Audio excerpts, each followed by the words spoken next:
আসসালামু আলাইকুম। হালাল রান্নাবান্না চ্যানেলের পক্ষ থেকে স্বাগতম জানাচ্ছি।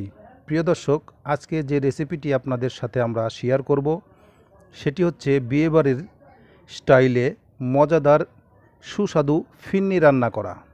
প্রিয় দর্শক, বিয়ে বাড়িতে ফিন্নি না হলে চলেই না, এবং মাঝে মাঝে আমরাও নিজের পরিবার পরিজনকে নিয়ে ফিন্নি খেতে পারি। খুবই মজাদার এবং সুস্বাদু এই ফিন্নিটি আমাদের কাছে খুবই ভালো লেগেছে। প্রিয় দর্শক, আমরা আশা করছি আপনারা বাড়িতে ট্রাই করলে এভাবে রান্না করে খেলে আপনাদের কাছেও খুবই ভালো লাগবে।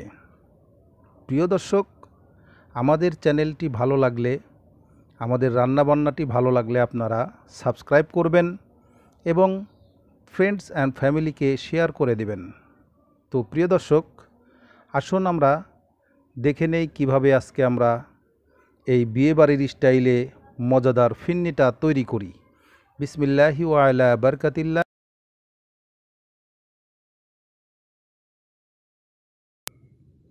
প্রিয় দর্শক, আমরা এখানে 1 কাপ পরিমাণ চিনি গুঁড়া চাল নিয়েছি এবং এটাকে আমরা আধা ভাঙা করে নিয়েছি। দেখতে পাচ্ছেন প্রিয় দর্শক, আমরা পুরোটা গুঁড়ো করি নাই, আমরা আধা ভাঙা করে নিয়েছি।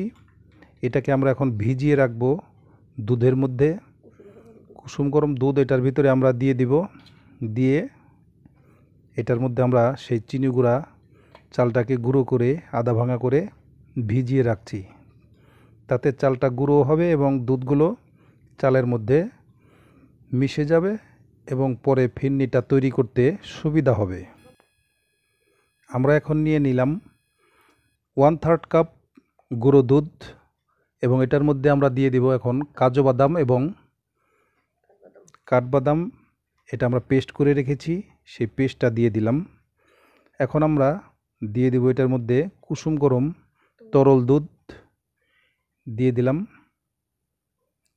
এবং এটার মধ্যে দিয়ে দিব আমরা কিছু জাফরান। এই জাফরানগুলো ভিজে এই কাঠবাদাম পেস্তা বাদামের সাথে মিশে যাবে এবং গুঁড়ো দুধের সাথে আমরা ভালো করে এটাকে মিক্স করে নেব এবং সুন্দর একটি ক্রিম তৈরি করে নেব। আপনারা চাইলে এখানে মাওয়া ইউজ করতে পারেন। মাওয়াটা ইউজ করলে স্বাদটা আর একটু বেশি হবে। এখন আমরা এখানে একটি প্যান নিয়ে নিলাম এবং প্যানের মধ্যে আমরা দিয়ে দিব 1 লিটার তরল দুধ। এখন আমরা এটাকে জাল করতে থাকব, একটু ঘন করে নিব আমরা। প্রিয় দর্শক, আমরা 10 মিনিট জাল করে নিলাম। দুধটার সুন্দর একটি ফ্লেভার আসছে। এখন আমরা এটার মধ্যে দিয়ে দিব সেই চালের গুঁড়াগুলো এবং আস্তে আস্তে দিব এবং নেড়ে চেড়ে নেব।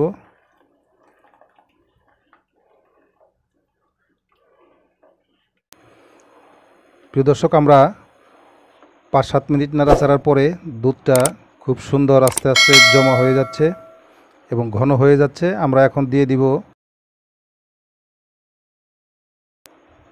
3টা এলাচ এবং একটা দারচিনিকে 2 টুকরো করে আমরা দিয়ে দিলাম।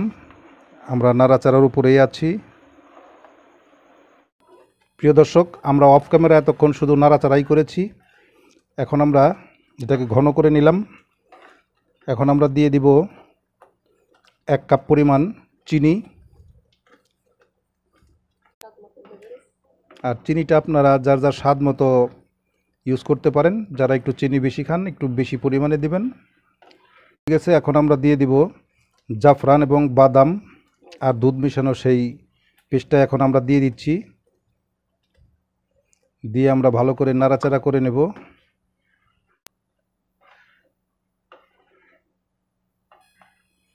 প্রিয় দর্শক, আমরা এখন দিয়ে দেব 1 চামচ ঘি।